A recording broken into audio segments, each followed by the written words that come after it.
capítulo con el tema de los afectados de la hepatitis C en este país. Nos acaba de escribir el último capítulo, que sería que todos y cada uno de los afectados en este país, más los que están por diagnosticar, tuviesen ese tratamiento además financiado al 100%, porque cuando hablamos de afectación, cuando hablamos de personas que le ponemos caras, nombres y apellidos, les ponemos caras a los afectados, que más de uno de ustedes, y de mi círculo de amistades y de lo suyo, probablemente conozcamos a uno u otro.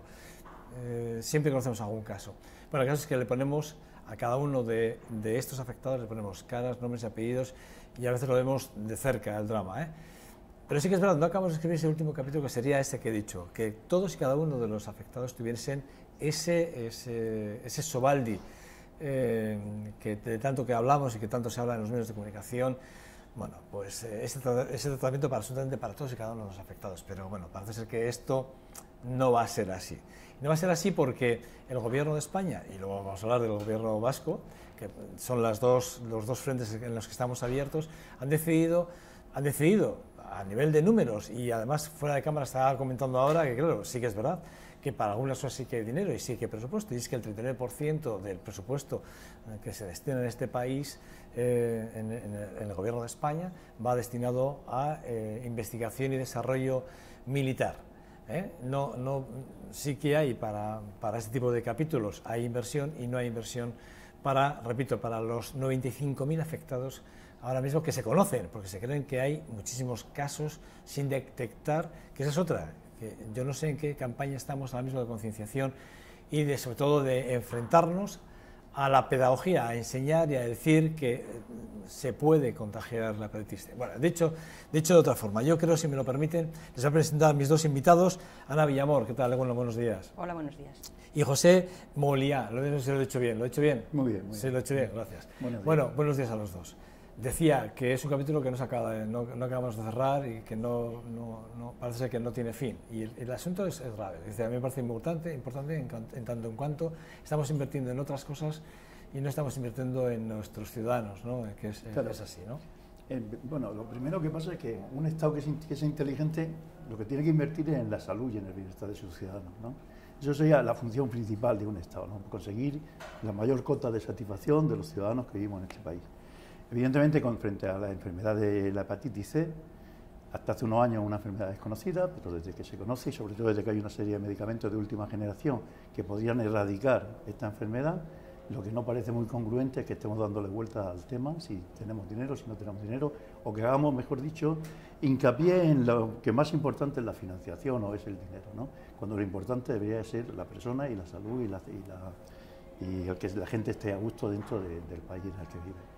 700.000 euros creo que ha destinado el Gobierno de España, va a destinar como techo de gasto máximo. Antes eran 125 a principios de año, allí por enero. Bueno, es más, recuerdo que aquí estuvo Salvador Zabaleta, el hepatólogo, hablamos con él, y luego además recordaré cosas que hablamos con él en esa conversación, esa charla súper interesante con un hepatólogo como es Salvador. Y en ese momento el Gobierno de España había destinado como techo de gasto máximo 125 millones de euros. Hemos pasado a 700 y ya con un acuerdo en principio de financiación con las comunidades autónomas, que no sé en qué punto está, Ana. No sé si sabéis, si habéis hablado, si tenéis algún conocimiento en ese sentido. No, yo no tengo ni idea, pero sí que es claro que no se puede poner un techo máximo cuando estamos hablando de la salud de las personas. En principio aquí se está hablando del tratamiento a las fases finales, que sería la F4, pero ¿por qué no a la F1, a la 2, a la 3? ¿Por qué no? ¿Tienen el mismo derecho? F1, F2, F3 y F4 serían los 95.000 más o menos afectados que ahora están, digamos, diagnosticados, ¿o no? No. ¿O solo qué fases, digamos, estos 95.000, qué fases son? No, mira. ¿Se sabe? No se sabe. Es decir, las estadísticas son estadísticas, los números son muy fáciles de manejar, ¿no? Incluso el tema que hablábamos hace un minutico de los costos y de los 770 millones que dicen que van a poner, o no los van a poner, no lo sé. Realmente no hay números porque se supone que en España hay unos 900.000 infectados, pero se supone, vuelvo a repetir, porque más del 70% no sabe que padece la enfermedad. Eso lo dijo aquí Salvador Zabaleta, dijo que uno de los problemas que teníamos en este país es que no se estaban diagnosticando los casos que realmente hay, que realmente lo que está oculto es lo peligroso ahora mismo. Eso es. Tú ten en cuenta que es una enfermedad que desde que te contagias se pasa como una gripe, con lo cual no le prestas la mayor atención, y tarda un tiempo, 15, 20 años, en desarrollarse, en empezar a tener síntomas de gravedad en el hígado. El tema de las fases son las distintas. Una vez que te han diagnosticado, es decir, una vez que tú tienes cierta inflamación en el hígado, la transaminasa se te desregula y acudes al médico, empiezan a diagnosticarte en función. La primera fase es una fase inicial en la cual solamente tienes ciertos problemas con el hígado, pero que no tienes mayor problema. Pasa a la fase 2, una vez que el hígado empieza a tener ya un problema de fibrosis, demasiada inflamación, y la fibrosis empieza a actuar. Y luego ya va avanzando, luego una fase 3, una fase 4, hasta que termina en una cirrosis y en un trasplante hepático como no te trates, ¿no? Lo grave de esta enfermedad es, primero, que es una enfermedad que está, digamos, silente o durmiendo, mientras que tú puedes ser una fuente de contagio, cualquier ciudadano, cualquier amigo que tengamos. Yo mismo, durante el tiempo que no sabía que la tenía, pues era una fase de contagio, ¿no? Es decir, todos hemos hecho a lo largo de nuestra vida una transfusión, que es una de las formas más comunes por la que se ha contagiado la enfermedad, ¿no? Por la que se ha expandido, o una operación quirúrgica, o una simple manicura en una peluquería en otro momento determinado, el afeitarte en un campamento con una misma cuchilla de afeitar en dos compañeros, el hecho simple cuando éramos críos de que alguien se pinchaba en el dedo y le chupábamos el dedo para quitarle la sangre. Es decir, todo esto son fuentes de contagio de personas ciudadanos normales que contagian la hepatitis y que no sabes que la tienen. Y por eso es la importancia de decir que nosotros decimos que este tratamiento debería de ser un tratamiento incluso preventivo. Nosotros animamos a la gente a que se haga un simple análisis de sangre, o lo que es más fácil, que sean generosos y se hagan donantes. Porque en el momento que una persona se hace donante, lo primero que le hacen es hacerle una analítica para comprobar si tiene o no tiene la enfermedad. Y desde ese momento es primero conocedor para su propia salud, pero también conocedor para el resto de la sociedad, que elimina un posible elemento de contagio. Pepe, tú en tu caso tú eres un trasplantado además. Sí, sí. Yo tuve la mala suerte de contagiarme hace muchísimos años. He pasado por todas las fases, he estado en una fase muy mal y en el año 2012 me tuvieron que trasplantar, ¿no? Yo siempre pongo el ejemplo cuando hablan de dinero. A mí no me gusta hablar del dinero en la sanidad. Yo creo que la sanidad tiene que ser pública, es un derecho que hemos conseguido, a pesar de que últimamente las políticas neoliberales y la forma que hemos construido Europa tiendan a hacerla, a explicarnos que la sanidad privada es bastante mejor que la pública. Yo no comparto esa idea. Creo que la sanidad tiene que ser universal y que además tiene que ser la que nos garantice la salud pública a todos los ciudadanos de cada uno de los países. Y yo, cuando hablamos de costos, lo único que digo es que yo tengo 58 años ahora. Cuando empecé con mi enfermedad, cuando me detectaron la enfermedad en el 2003, he estado en 20.000 pruebas diagnósticas, con un montonazo de horas de médicos que me han tenido que tratar, con un montón de horas de trabajo que he tenido que perder a costa de mi empresa, que también son gastos de la Seguridad Social, con un montonazo de pruebas y de aparatos a los que me he tenido que someter, ecografía, fibroscan y tal, que valen un dinero y que son que ocupan un espacio, incluso un trasplante, que la cifra media del costo de un trasplante, según dicen, porque tampoco se sabe, porque lo más grave de un trasplante es que, como en mi caso, tiene que haber otra persona que pierda su vida para ser generosa y donarme su hígado, que eso ya es un costo superior, ¿no? Pero bueno, un cálculo medio de lo que puede costar un trasplante, entre el tiempo que está hospitalizado, el tiempo de ingreso que ocupas con médicos, con especialistas y tal, se te va a los 700, 800.000 euros. Y ahora ten en cuenta que yo soy un incapacitado, que el resto de mi vida voy a estar viviendo de una pensión y no voy a ser una persona productiva. Por lo tanto, nada más que yo ya me he gastado los 770 millones por ponerle una cifra prácticamente en una persona. Entonces, hablar de números cuando la enfermedad se puede erradicar es un disparate. Es lo que decía aquí Salvador en su día, el día 10, creo que estaba recordando la fecha, creo que fue el 10 de febrero que estuvo aquí el hepatólogo, y él le comentaba que estamos haciéndolo mal, estamos haciéndolo al revés, porque no al revés, sino que paralelamente al tratamiento del Sovaldi o de otros medicamentos que pueden estar ahora mismo emergiendo también, se debería estar haciendo la prevención y detectando los casos que hay para empezar a tratarlos, o por lo menos para que evidentemente el coste sanitario se redujese en ese sentido, ¿no? Una cosa que parece que está muy lejos de que esto suceda, ¿no, Ana? Hombre, yo creo que esto nos abre la puerta para que el tratamiento farmacológico de última generación sea accesible a toda la población, sobre todo a la población que esté en fases 2, 3 y 4. Independientemente de eso, las fases 1 también deberían ser tratadas. Lo que es claro es que esto nos tiene que abrir la puerta a hacer un screening, un cribaje, un conocimiento de la infección en toda la población. ¿Por qué si se puede hacer un screening de diabetes, un screening de HIV, por qué no de hepatitis C? Sobre todo ahora que tenemos el tratamiento que cura, no es que mantiene, cura, erradica el virus. Yo creo que es obligado. Claro, 900.000, calculamos que ya 900.000, esos 900.000 creemos que son hipotéticamente, estamos hablando porque no lo sabemos, es un número exponencial que se saca de la cantidad de afectados que hay ahora mismo. Claro, 700, tú decías 700.000 euros, 700.000 euros, solo vamos a ir de los 95.000, creo que vamos a poder cubrir a 50.000, ¿no? Afectados en Álava, ¿cuántos tenemos? Mira, siguiendo con la misma estadística, si en España somos 46 millones y hay 900.000, pues por la misma estadística, en Álava aproximadamente estaríamos unos 5.500, de los cuales diagnosticados, quitamos el 70% que todo el mundo quita de gente que tiene la hepatitis y que en el momento no sabe que la tiene, o que no ha ido a que se la diagnostique, y nos estamos quedando con el orden de 1.400, 1.500 alaveses que tienen hepatitis diagnosticada en cada una de las fases. Luego hay que tener en cuenta otra cosa, es decir, nosotros no queremos alarmar, queremos prevenir una enfermedad, ¿no? Hay muchísima gente que tiene la hepatitis y no la desarrolla nunca, incluso aunque se la diagnostique, ¿eh? Tiene síntomas, pero nunca desarrolla en sí el periodo o la cadencia que va llevando hasta que llegas a una última fase, ¿no? Sino simplemente tú la tienes y eres portador, ¿no? Entonces, hay otra, en situación de riesgo, toda la población. En situación con hepatitis, unos 5.000. En situación de tratables ya, pues nosotros entendemos que debería de ser cuando menos los 1.500 personas que tienen conocimiento de que ya tienen la hepatitis. Y a los demás les animamos a que sacan una prueba. Sí, porque son portadores, o sea, vale, igual no la desarrolla, pero son portadores. Claro, por tanto pueden infectar a más pueden población. infectar a cualquier persona. Claro, la pregunta es, Ana, si no se hace esa analítica, teóricamente no se detecta, es decir, no se sabe, Claro. como además no tiene ningún síntoma porque...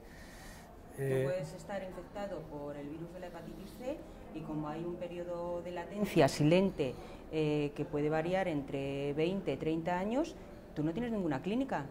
Tú eres positivo al virus de la hepatitis C, pero tú no tienes ninguna clínica. Para cuando este virus empieza a deteriorar y da la cara, la situación ya es alarmante. Ya tienes unas transaminasas elevadas, tienes un deterioro en la elasticidad del hígado, que esto podríamos saber en qué fase se está de fibrosis con tan solo un fibroscan, aparato que tenemos rotatorio para Guipúzcoa y Álava. Ahora vamos a hablar del País Vasco, sí. En el 2015. O sea, un aparato, un fibroscan, que sirve para diagnosticar la fase de fibrosis en la que está el hígado y que es rotatorio entre dos provincias. Que están 6 meses en cada lado, creo Se va alternando. Que he leído sí. en algún sitio, ¿no? Increíble. Y supongo que con la consejería o con el consejero o con alguien de la Consejería de Sanidad, de aquí de Osakidecha, ¿os habéis reunido? Sí. ¿Qué os han dicho? Al respecto, por ejemplo, supongo que este tipo de planteamientos habrán salido encima de la mesa y les habréis dicho, habréis comprado otro fibroscan para... ¿no? Sí, para Guipúzcoa, por ejemplo, y Álava, ¿no? Digo. Sí, de momento nosotros hemos tenido una reunión con el viceconsejero de Sanidad, simplemente para demandar la información y para conocer qué datos o cómo iban a aplicar la estrategia frente a la hepatitis. Y ahora mismo nos han comunicado que han creado una serie de grupos de trabajo, entre los cuales nos dan participación a nivel social, para tenernos informados de cómo van a desarrollar la actividad para hacer frente a la hepatitis C, ¿no? Entonces sí hemos mantenido un primer contacto en el cual hemos pedido una serie de datos, los cuales en algunos aspectos no nos han contestado, porque nosotros pedíamos estadísticas de cuánta gente se conocía, cuánta gente se sabía, y no nos fueron capaces de explicar qué gente es la que estaba afectada. Sí nos hablaron de una serie de criterios de cómo iban a enfrentar y que ellos tenían pensado que en el primer trimestre de este año iban a aplicar los nuevos tratamientos a todas las personas que tuviéramos, como era mi caso, trasplantado, o gente que estuviese en fase 4, es decir, la fase más avanzada. O sea, la fase 3, fase 2, fase fase 1, primera. vamos, nos nos olvidamos olvidamos de ellos. Fase 1 nos olvidamos de ellos. Pero además con otro agravante, ¿no? Y es que nos explicaban que esto tiene su origen en que se hace, el comité de expertos elabora una serie de informes, que son los informes de pronósticos terapéuticos, o de posicionamiento terapéutico, perdón, en los cuales, en función de cómo se vaya posicionando tu enfermo o tu enfermedad en cada momento, te van a dar un tratamiento, te van a dar otro, te van a dar otro, ¿no? Cosa que nosotros estamos totalmente en contra, ¿no? Nosotros decimos que hay medicamentos de generaciones anteriores que tienen que desaparecer porque no son muy efectivas y además los efectos secundarios que tenía eran sumamente graves, ¿no? Yo todavía padezco secuelas de la primera vez que me sometieron al interferón, ¿no? Que es unos medicamentos que antiguamente se daban para tratar esta enfermedad y que prácticamente no tenía unos resultados estadísticos ni reales, ¿no? Es decir, no curaba, o sea, no solucionaba el problema. No, daba calidad de vida, pero eso, no... Sí, era una forma de mantenerte. Sí. Los efectos secundarios eran bestiales, ¿no? Hoy día hay otro tipo de tratamientos, otro tipo de enfermedades que nosotros volvemos a insistir, tiene que darse en el primer momento. Cuando ellos te dicen que es que el problema de los IPT, de lo que se estaba contando, se los ponen desde Madrid y que es una cosa estatal. ¿Qué es el IPT? Y que yo no sé. El IPT es el informe de posicionamiento terapéutico, es decir, es lo que te he dicho antes, que situaba en qué grado de enfermedad te podían dar un tratamiento, te podían dar otro, en función de lo que dijera el equipo de expertos ¿no? Porque otra falacia que se cuenta es que ellos dicen, no, nosotros vamos a dar tratamiento a todos aquellos que los médicos digan. Y los médicos no pueden decir aquello que el informe, que el comité de expertos no se lo autoriza. Es decir, los médicos, tú vas al médico a la consulta y dices, mire usted está en una fase determinada de enfermedad, le tendríamos que dar este tratamiento y yo voy a hacer un informe para ver si se lo autorizan. Claro, si la autorización no viene, el tratamiento no viene, ¿no? Pues, y el tratamiento se autoriza o no se autoriza en función de esos IPT. Y en función de esos IPT, según el viceconsejero, se imponen desde Madrid. No, mira. Entonces, aquí cuando a uno interesa estamos Madrid, en un país y cuando no nos interesa estamos en otro, ¿no? No. Entonces, este es el problema que tenemos. Ahora el ministro ha anunciado en rueda de prensa y a bombo y platillo. Puede ser que esto sea por el tema de lo que te decía, que entre el gobierno de España, que os decía un poco, que el gobierno de España, en este caso Alfonso Alonso, como ministro de Sanidad, y las distintas comunidades autónomas se han puesto de acuerdo para el tema de la financiación y por eso igual aquí el consejero de Arpón está diciendo no, necesitamos el apoyo del gobierno de España para... Digo, puede ser, digo, bueno, pregunto, no sé. Nosotros tuvimos la reunión antes de toda antes de esta situación, sí. Es decir, o sea, que esa respuesta no encaja. No. Nosotros tuvimos la reunión, si no recuerdo más, a finales de febrero, por ahí. Perdón, a principios de febrero, y esto ha sido de última hora, ¿no? Lo del ministro, y además muy oportunista porque lo que realmente trataba era de anular o de disminuir la posible movilización que hicimos a nivel nacional el día 1, ¿no? Entonces, el tema del ministro, hacen una serie de anuncios que a nosotros nos vienen bien para la próxima vez que tengamos reunión con el viceconsejero, recordarle que, según el ministro, ahora se puede dar el IPT, se ha ampliado y se puede dar a F2, a F3, a F4. Y también le recordaremos que el sistema recaudatorio de dinero en Euskadi es distinto al del resto del Estado y que nosotros no tenemos que esperar a que nos venga este tipo de préstamo que va a hacer a la comunidad autónoma, que también es otra falacia. Pero que también es otra falacia. Es decir, yo no le puedo prestar a una comunidad autónoma, aunque sea interés cero, algo que no me puede devolver porque vive del dinero que yo le doy. Lo que tiene que hacer es financiarlo, y decir, este dinero va a este tratamiento. Eso sería una posición de solución. Lo demás es marear. Sí, a descontar de la cuenta resultado al final. Eso. Mira, no me devuelvas esto porque esta cantidad es que no te la quedas. Pero es que no tiene capacidad de devolución porque las comunidades no recaudan. Está claro. Lo que recauda. No es el caso de Euskadi. En el caso de Euskadi, justamente, en el momento que nosotros tengamos ese informe del ministro, más allá de la prensa, en nuestras propias manos, pediremos una reunión con él. Sí, pero hay un plan estratégico, del cual habla Alfonso Alonso, que bueno, es el plan estratégico en el que entra el plan de financiación con las comunidades autónomas. Pero repito, en cualquiera de los casos, aquí, ¿cuántos casos tenemos? Hemos calculado 5.000, 1.000 y algo. Sí, sobre 1.400 con conocimiento. Y solo se van a tratar los que están en la fase 4. En principio se está... Solo la fase 4, que es la última fase, entiendo. Claro. Con los tratamientos de última generación... con el Sovaldi, fase 4. Bien, yo prefiero hablar del principio activo más que de la propaganda al laboratorio, ¿no?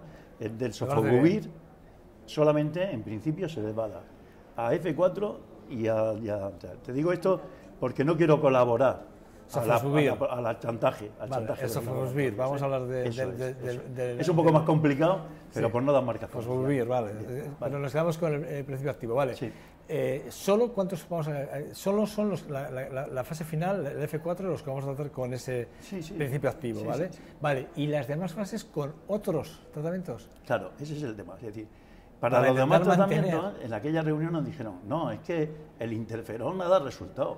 Claro, nosotros decimos, hombre, tratar con interferón hoy día una enfermedad que primero no da resultado, pero es que te da una serie de efectos secundarios enormes.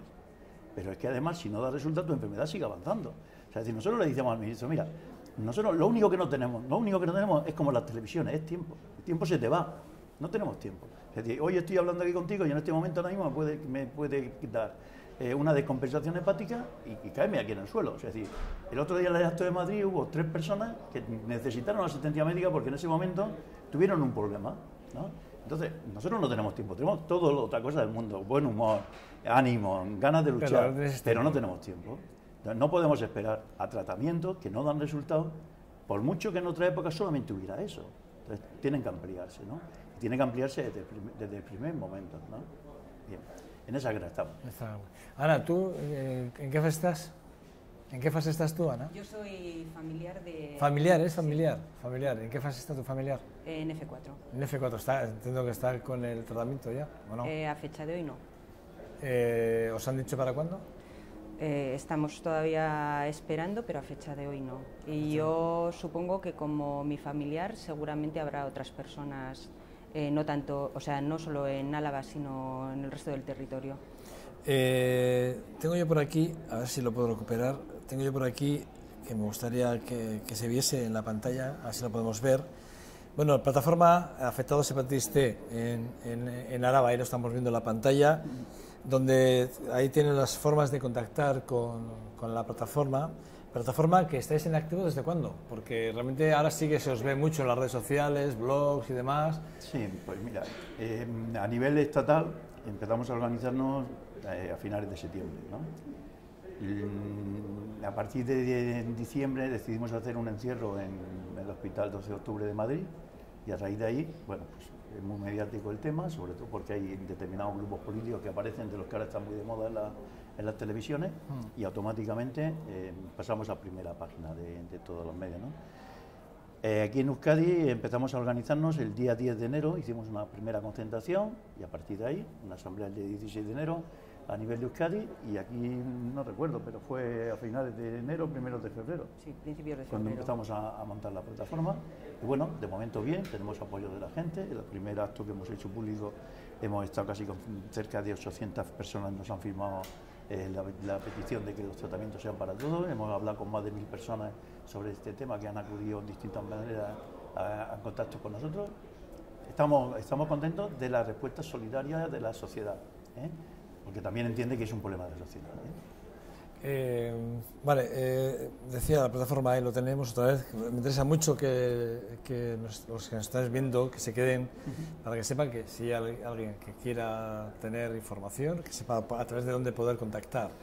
En las redes sociales, desde luego, mi buen amigo Javier Vegas, que creo que es el que se le ocurra, lo está haciendo muy bien, y felicitarlo desde aquí, que está por aquí cerca. Bueno, colaborador, por cierto, de esta casa, que pronto volverá, que le echamos de menos. Bueno, dicho esto, hace poco nos enterábamos también que los afectados por hepatitis os habíais querellado contra Ana Mato y Alonso, ¿no? Sí. Y que son exactamente, creo que son por 37 delitos de lesiones y 2 homicidios de enfermos que no han recibido los nuevos fármacos, ¿no? Sí. Es algo que, bueno, no sé en qué punto está esa querella, pero... De momento se lo han admitido los tribunales y está siguiendo su curso. Tiene que ver mucho con que a una persona que está enferma, que está además en una fase grave de su enfermedad, se le diga que se le va a dar algo que no se le da.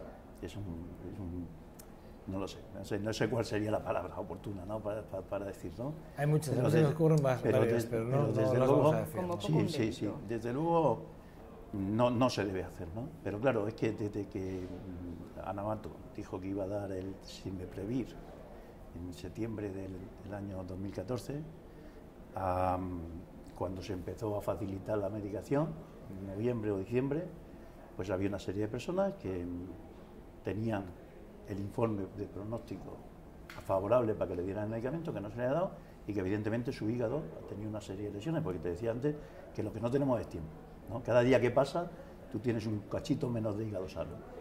Entonces, evidentemente, tienen 37 delitos de lesiones porque le ha ocasionado una enfermedad, una gravedad dentro de su estado, con algo que según la ministra estaba a disposición, que anunciaba un pastillo que se iba a dar, que era cuestión de que los médicos lo diagnosticaran, los médicos lo diagnosticaban, pero la medicina no llegaba, ¿no? En el caso del ministro Alonso, pues la misma operación, viene al ministerio, retoma el tema y estamos en la misma película, es decir, mientras que aquí en Euskadi la rapidez prácticamente de dar el tratamiento, teniendo en cuenta que el Sofovir es un medicamento que aparece a finales de octubre, 1 de noviembre. Aquí se reúne la comisión esta de expertos en mediados de noviembre, en diciembre ya tienen diseñado el plan y empiezan a darse el 10 de enero, ¿no? En España, o mejor dicho, en la Comunidad Autónoma de Madrid, porque esto va por comunidades, tampoco sería tal, están todavía empezando a moverse algo, desde que están todavía viendo a ver quién coge los préstamos que el ministro dice que va a facilitar, ¿no? Vamos a distinta velocidad, cuando tampoco sería lógico eso, tampoco sería lógico que en un mismo país tengamos diferentes locomotoras, o diferentes trenes, o diferentes vías de tratar una plaga que es nacional, o sea que no es una cosa que sea de un determinado territorio, ¿no? Bueno, a mí se me antoja difícil que esto prospere, no obstante, es muy difícil que prospere, ¿no? No sé si sois conscientes que llevado a los tribunales, que este tipo de cosas prosperen, bueno... La querella. Sí, será complicado, ¿no? Bueno, nosotros sí que queremos decir, mira, cuando un ministro sale en televisión y dice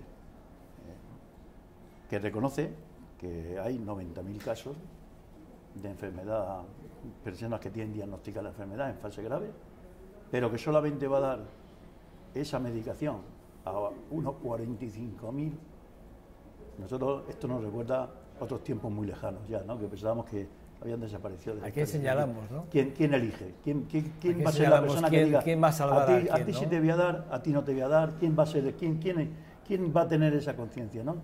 Supongo que eso se hará a través de informes médicos, ¿no? Que los informes médicos, digamos, pondrán los casos más graves y de ahí, en función de la gravedad, de las fases, y habrá un orden, ¿no? Entiendo. Claro, pero si es que yo te decía, ¿no? El problema no es en fase, claro, si uno se está muriendo, mejor que se lo demos a este, ¿no? Antes de que existiera el medicamento ya autorizado, se daba en uso compasivo, que llaman, es decir, mira, como te vas a morir de todas formas, te vamos a dar esto, a ver si por lo menos es menos doloso tu enfermedad, ¿no? Pero es que al que digan que no se lo dan porque esté menos grave, 2 semanas después va a estar igual de grave y ya se van a ver gastar el dinero. Es decir, es que yo no sé cómo podría hacer una persona, ¿no? Decidir quién vive y quién muere. No me entra en la cabeza que estemos en esa filosofía del siglo pasado, del principio del siglo pasado. Ha habido países que con el tema de la patente sí que es verdad que han dicho que les daba igual las patentes y que ellos iban a producir el medicamento y que luego ya hablaríamos de los tribunales o no tribunales, de las indemnizaciones que haya que pagar a la empresa o no, pero que ellos en principio...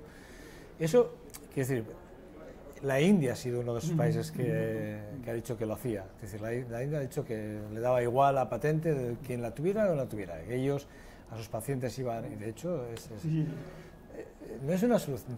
Quiero decir, aquí Europa, los políticos, la política europea no puede hacer algo más para presionar a la empresa, en este caso a las empresas que fabrican el medicamento. Mira, otra cosa de las que hace daño es oír a una antigua dirigente de un laboratorio de los que fabrica estas pastillas, ¿no?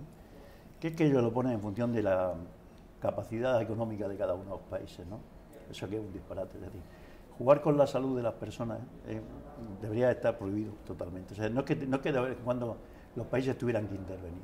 En el caso de este... la Organización Mundial de la Salud aquí algo tendría que decir, claro, yo, ¿no? Efectivamente. Digo yo, Además es que en el caso de esto es más grave todavía, porque el principio activo ha sido desarrollado por un laboratorio que se nutría de fondos públicos. Sofovir. Sí, que se nutría de fondos públicos. Y una vez desarrollado el producto, ha llegado un laboratorio particular y lo ha comprado. No se ha gastado un duro en investigación, lo que ha hecho es una inversión. Una inversión que ahora pretende jugar con la salud de las personas, ¿no? Y por desgracia tenemos unos países europeos muy democráticos en apariencia, según dicen, sobre todo el del Estado español, que lo que hacen es plegarse y hacerse siervos de los laboratorios. En vez de decir, yo cojo la Constitución esta sagrada que tenemos, que no se puede tocar nada más que... El otro día en una tertulia me decía alguien, no, recuerda que se puede tocar en los viernes de agosto y tal, que ahí sí se puede tocar, ¿no? Sí, en agosto sí, Es posible que en agosto en vacaciones se puedan tocar, ¿no? Pero claro, tú te coges los primeros artículos de la Constitución, que son los derechos fundamentales de la persona, y uno de ellos, el primero que te aparece, es el derecho a la vida y el derecho a la dignidad. O sea, es decir, dos principios fundamentales. Primero, el derecho a tu vida, porque tendrá que tomar el Estado todas las medidas había y por haber para salvarte la vida, y el derecho a la dignidad de la persona. O sea, y además a que tenga una vida digna, ¿no? Eso no puede estar supeditado a que un laboratorio te haga un chantaje, si es que es verdad, ¿eh? Porque yo también tengo que decir que el precio que se dice que vale no es cierto, o sea, tampoco es la realidad del medicamento, ¿no? Pero en cualquier caso está.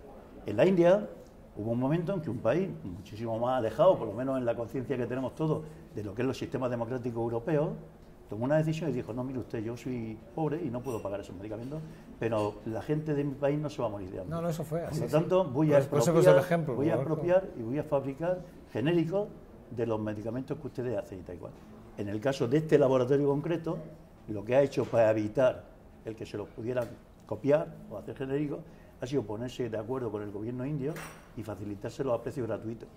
O sea, es decir, con tal de evitar que lo puedan dar, porque claro, el problema y el riesgo que tenían las compañías era que al hacer yo genérico, no solamente se beneficiaban las personas de la India, sino también se beneficiaban las personas de los países alrededor. Bueno, hay que decir además, porque yo exportaba. Hay que decir además que la empresa, que además no la vamos a mencionar, la empresa que compró la patente y empezó a producirlo, sí que es verdad que ya ha superado los beneficios, pero vamos, con creces, que a partir de ahora ya todo es especulación pura y dura, es decir, no, o sea, que yo no digo que no haya que ganar, pero no, tampoco digo que haya que perder, pero tampoco creo que cuando hablamos de seres humanos, de vidas humanas, esto es muy sencillo. Y además se pone un ejemplo, ¿no? Si lo que pasó con el ébola, que sí que es determinante, ¿no? Y eso sí que amenaza al ser humano, fuese lo de la hepatitis C, se hubiese acabado. Sí. Lo que se hubiese acabado. Es que es así. Hay cosas que son muy llamativas. Y a la farmacéutica no lo hubiesen dicho, no, ¿cómo que? Perdona. No, porque estamos jugando ya con la población mundial y espera, ya estamos hablando de cosas muy serias, ¿no? Este es el tema, ¿no? A veces hay que ponerse en ese punto tan dramático, a veces, para poner este tipo de ejemplos, pero que valen para ver exactamente cómo juegan con los humanos, ¿no? O sea, dándote la razón en el planteamiento que tú haces, ¿no? Yo me planteo otra cosa. Si esta medicación hubiera estado en el 2008, antes de la famosa crisis, no hubiera habido problemas, todo el mundo hubiéramos tenido la medicación. No hubiera habido ningún problema. El problema es cuando los países, sobre todo los países europeos, deciden desviar a la persona, ponerla en segundo lugar y poner en primer lugar el tema económico y el costo económico.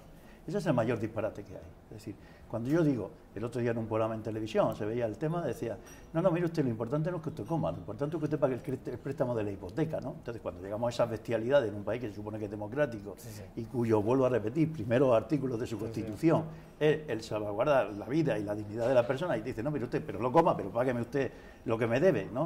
O sea, cuando ponemos otra serie de cosas en valor, este es el problema que tenemos hoy día en la sociedad, ¿no? La pérdida de la ética se cae, vienen las corrupciones, viene otra serie de cosas. La medicación esta tendría que estar dándola todos los países europeos, no tenían que haberse sometido al chantaje de ningún laboratorio, pero es que tampoco es cierto lo del chantaje. O sea, es decir, es que tampoco es cierto el tema de que la medicación valga lo que dices que vale. Es más, es muy posible, tú decías antes que lo ves la cosa muy difícil y tal, bueno, nosotros estamos seguros porque tenemos razón, y como tenemos razón, vamos a ganar esta batalla porque estamos convencidos, ¿no? Y la sociedad, por mucho que la quieran hacer de otra manera, es solidaria y se da cuenta y es consciente del problema. Este problema es tan grave o más que el del ébola, porque mientras que el del ébola era un problema que ha surgido, tal, y desconocido, de ponte tal, la hepatitis está dando vueltas, y conforme se conoce más, se van conociendo más casos, ¿no? No sé exactamente si son 900.000 en el Estado español, si son 130.000 en la comunidad, 130 millones. O 130 millones. La OMS considera 130 millones a nivel mundial. O sea, y tal, porque claro, cuando uno no sabe que tiene algo, es difícil que se trate. 130 millones que hay. Pero en la estadística es sumamente bestial, es decir. Bueno, Pepe, muchas gracias. A vosotros. Ana, gracias. Que todo vaya bien. Para ser familiar y para ti, que veo que he oído antes que estás en las analíticas y que todo muy bien, ¿no? Sí, no, yo estuve. Mira, esa es otra cosa. Esa que me alegra. Yo estupendamente. Y además es otra cosa. Yo le llamaría a la gente, a los políticos, a estos ministros que tenemos y a esta gente, ¿no? Sí. O sea, que fuesen capaces de mirarme a los ojos y decirme por qué no se la dan a los demás, cuando yo he cambiado espectacularmente. Espectacularmente. Se ha pasado de no tener calidad de vida a tener una vida normal. A tener una salud normal, a tener una fuerza normal, en 8 semanas de tratamiento que llevo. 8 semanas. Entonces, a mí que no me hablen de costos, o sea, hay muchísimos más costos. La persona que está ahora en F2, una fase muy iniciática, o F1, que sabe que en el plazo de 15 años va a llegar a F4, el costo que va a generar eso es enorme. Pero no solamente ya es costo económico, el costo es la salud de esa persona, porque la hepatitis, el hígado se regenera. Bien, pero el daño que se ha generado se queda ahí. Os voy a decir una cosa para acabar ya, pero mientras tanto vamos a ver en la pantalla otra vez lo de esto que estamos viendo, que es la plataforma de afectados de hepatitis C a la Baraba. Bueno, ahí tiene las formas de contacto para todo aquel que quiera contactar con nosotros, pero aquí Salvador dijo una cosa muy curiosa, y es que los políticos juegan con el tiempo y la edad de los enfermos.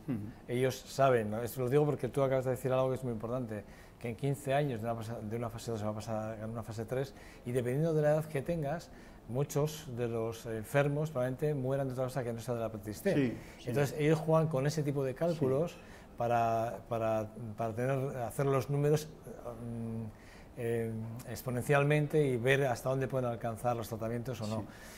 Es triste, es triste, pero hay que hablar de esto, y repito, lo dijo aquí el hepatólogo, un médico que creo que tiene toda la autoridad para poderlo decir, que fue Salvador Zalbaleta.